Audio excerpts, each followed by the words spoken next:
Wow, another summer break shocker, and it's regarding Alonso's future in F1. After a wonderful 17 years with I think 32 victories and of quite a number of podiums and 2 world titles, he's not going to race for. He's not going to be in F1. He might move to IndyCar next year. So McLaren has a vacancy for the seat. Maybe they would put Lando in the seat. Lando or the other academy maybe Lando or the other academy driver to replace Alonso, but I assume that Stoffel will stay. If not, they need a totally refreshed driver lineup for next year, because if Stoffel leaves the team, they don't have any guidelines, any base for the team to for the new driver to actually not level up. The word is not level up, it's not the right word, but to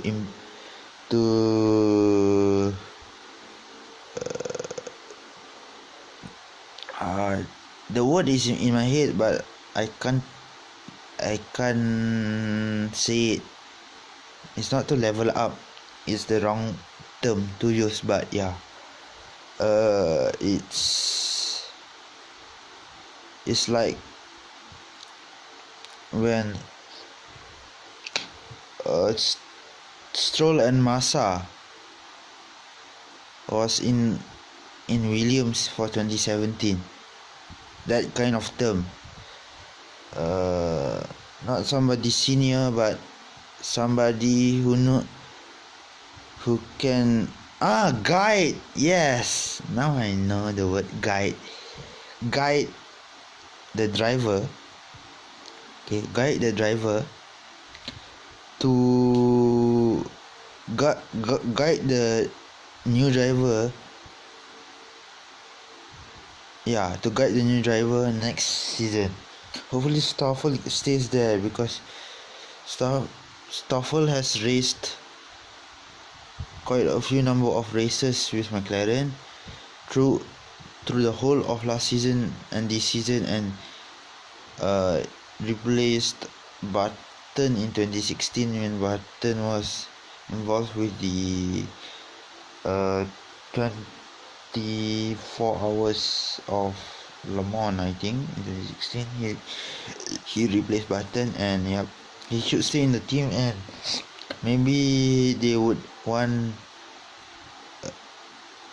somebody to pair up with him. Maybe Lando would be a good choice.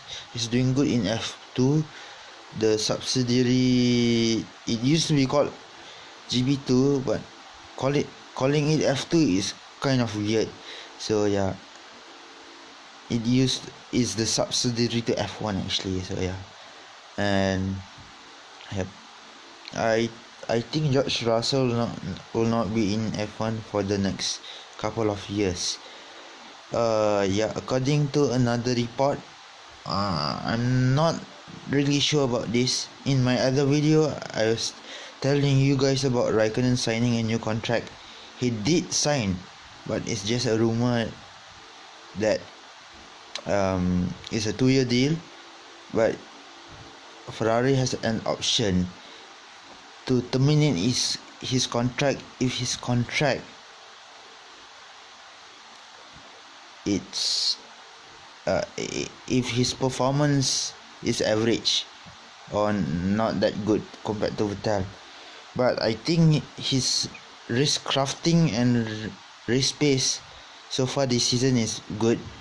For the past 5 races, as I mentioned in my last few videos about him, he has been on the podium 5 times in the last 5 races, starting from France, Australia,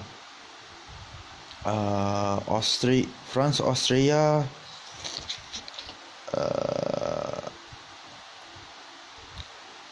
Britain, and Germany, and Hungary. 5 races. So he has one second place finish. That is in Australia. The other 4 races he finished in third place. That carries 45 points, right? 15 times 3, yeah, 45 points, and plus 18. So yeah, yep. On top of that, the 18 points from Australia, so it's around 63, or just a bit more than 63. If you calculate race by race, actually he collects around 15, 18, 15, 15, 15, 15. Oh, sorry, I got my calculations wrong. It's actually 78 points. So yeah, for 15 points times 4 races, it's 25, 1, 7, 70, 88 points in the last 5 races, if I'm not mistaken. Wait,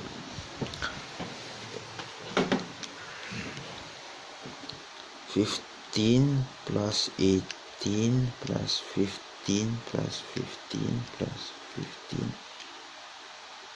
78, right, 5 races. Belgium, France, Australia, Silverstone, Hungary, Germany, and Hungary. 5 races, so 78 points. So my all calculations correct. He has 78 points. But the second shocking news of the F1 summer break is Alonso is not going to be on the grid for next season, and I hopefully Lando can replace him, or maybe if I'm not sure whether the announcement for Raikkonen's deal will be in around Spa or Monza, in between Spa and Monza. So if it's confirmed it's 2 years, I'm happy. But McLaren might have a, barring from Ricciardo signing for Renault next season, McLaren would have a lot of choices. The likes of Sainz can join up, Gasly can join up, the two Haas drivers can join up, Sorokin can join,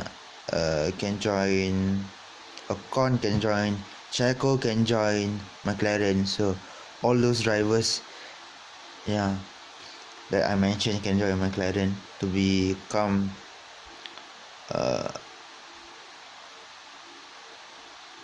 Rendon's teammate if McLaren doesn't want to risk Lando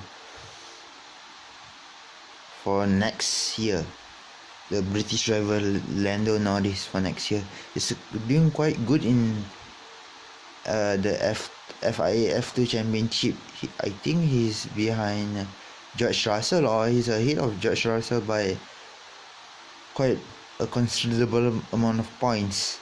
So I don't really follow F2 that much since Nabil Jeffrey is not in F2 anymore. So yes, and bye. hopefully there's no more shocks.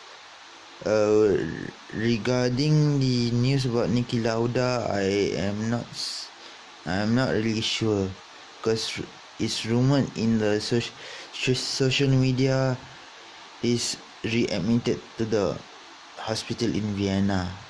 That I can't confirm, because it was just a rumor for a few days, then it died off. So yeah, and that's the shocking news of the summer break.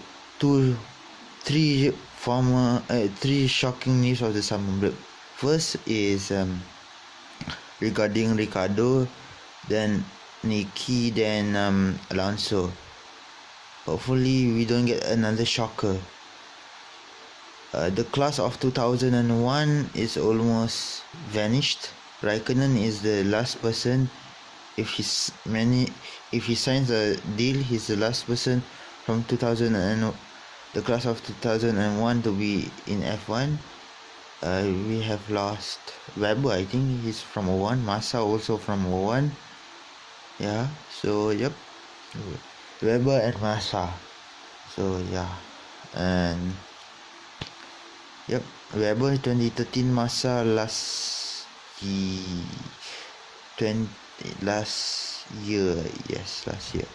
Massa. So yeah, and good night, and I can't wait to do my Belgium Grand Prix race review. The Belgium Grand Prix race weekend will start from this Friday to Saturday. Sunday, sorry. Saturday. Sorry. In 2 weeks time. Not this coming Saturday, but next Saturday and next Friday. Not this Friday, next Friday, and next Saturday and Sunday. Not this coming weekend, next weekend. So yeah. So it will start on the 24th, 25th, and 26th. That's the race weekend, 3-day weekend, and hopefully Raikkonen can win the race. And I have to resign off again because I had to continue a bit. So yeah, signing off. My name is Zaim Iskandar. Don't forget to hit the subscribe button on YouTube at my channel, Zaim's channel. Don't forget to subscribe, and good night, signing off.